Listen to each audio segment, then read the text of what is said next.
Confessions.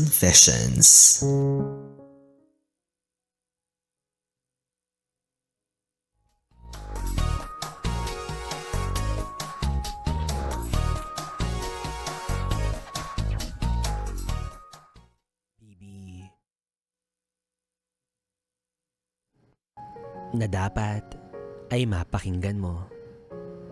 Kasi malay mo, para sa'yo pala to.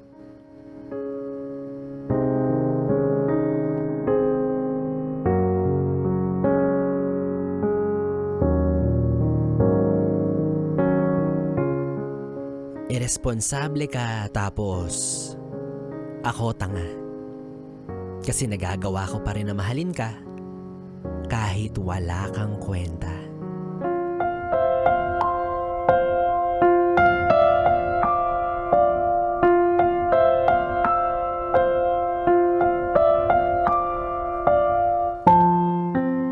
Tumay Mako. Short for mahal ko. Naitago na lang natin sa pangalang Rudy. Naaalala ko pa nung una kitang nakilala. Ang pogi mo, kaya marami ang nagkakagusto sa'yo. At bukod pa ron, ang linis-linis mo laging tignan. Mula buhok hanggang talampakan. Sabi ko, siguro magaling mag-alaga ng sarili to. Kasi magkasing kintab yung sapatos at buhok mo. Pero, hindi naman ako isa sa mga nagkakandara pa sa'yo. Nakakahiya naman ipangalandakan. Hello? Boss mo kaya ako? 2016, nung pumasok ka as a salesman sa isang malaking grocery store sa bandang Jose Rizal University sa Mandaluyong, kung saan ay nagtatrabaho rin ako bilang merch supervisor. Bilang mas nakatataas sa'yo at kapwa mo empleyado, kita ko naman sa galaw mo na maayos kang magtrabaho. Hindi kita minamatyagan ha.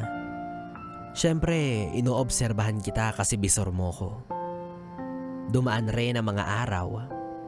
Hindi ko alam kung bakit tila pinipilit tayo ng mundo na magkakilala pa. Yung mga tao sa paligid natin, nagsisimula ng mang-asar na bagay daw tayong dalawa. Since single naman ako at single ka, to cut the story short, naging tayo na. Rupok ko, di ba? Lumipas pa ang mga buwan. Tumira na tayo sa iisang tahanan. Sabi ko, doon ka na tumuloy sa tinitirahan kong apartment malapit sa work natin para hindi ka na mahirapan mag-uwian mula Mandaluyong hanggang Makati. Well, malapit lang naman. Pero syempre ang gusto ko, maging mas malapit tayo. Nung una wala akong masabi sa'yo kasi buhay prinsesa talaga ako. Sabi nga ng mga kaibigan ko, siguro daw kaya kita pinatira sa space ko para may maging alalay ako. Hindi sadyang mahal na mahal lang talaga kita at alam kong mahal na mahal mo rin ako.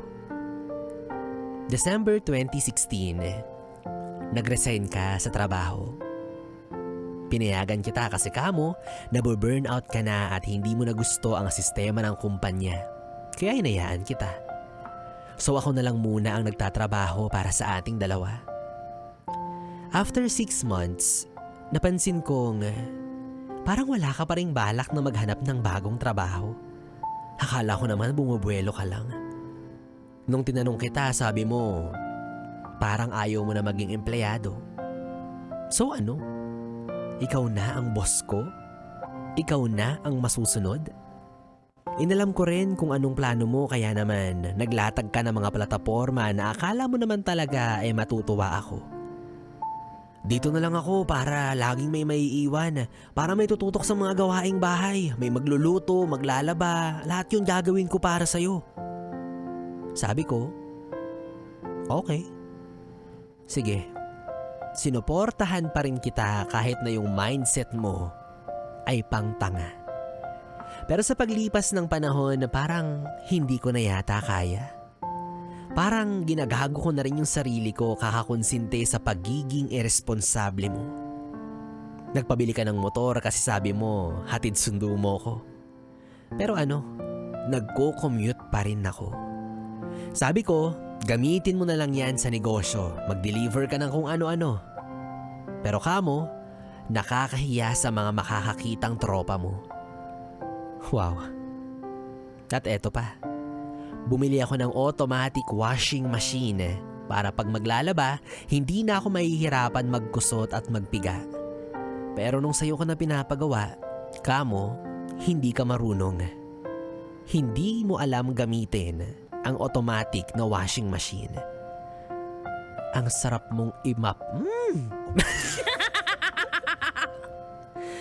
Tapos, tuwing magluluto ka, yung mga ginamit mong kaldero at kasirola, pati na yung mga platong pinagkainan, hahayaan mo na lang sa lababo kasi kamo, ako na ang maghugas since ikaw ang nagluto. Hiyang-hiya naman ako nagtatrabaho at kumakayod para sa'yo. Hiyang-hiya naman akong siyang bumibili ng mga pagkain mo. Nagawa mo pa talagang magbilang. Ni hindi mo nga diretsong mabilihan or malabhan yung mga brief mong may igit. May igit na natigang kahit yun man lang. Pero hindi ito ang magiging dahilan ng ating hiwalayan. Umaasa akong magbabago ka pa. Sumunod na taon, nabuntis ako.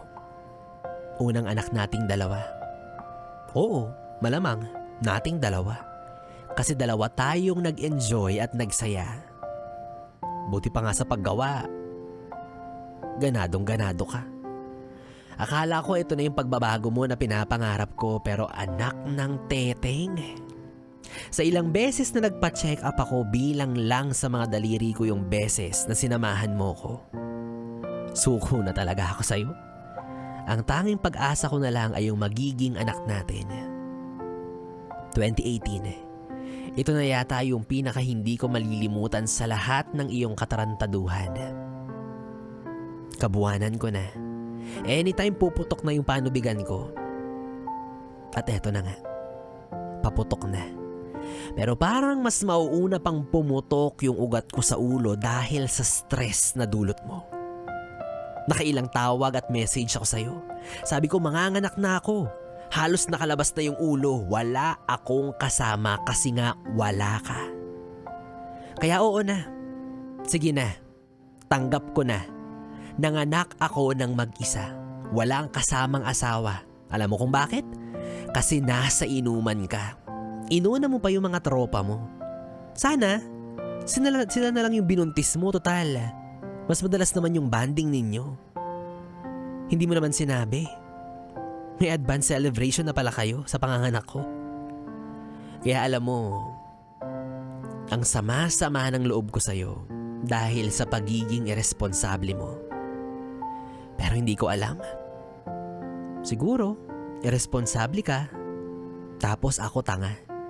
Kasi nagagawa ko pa rin na mahalin ka kahit wala kang kwenta.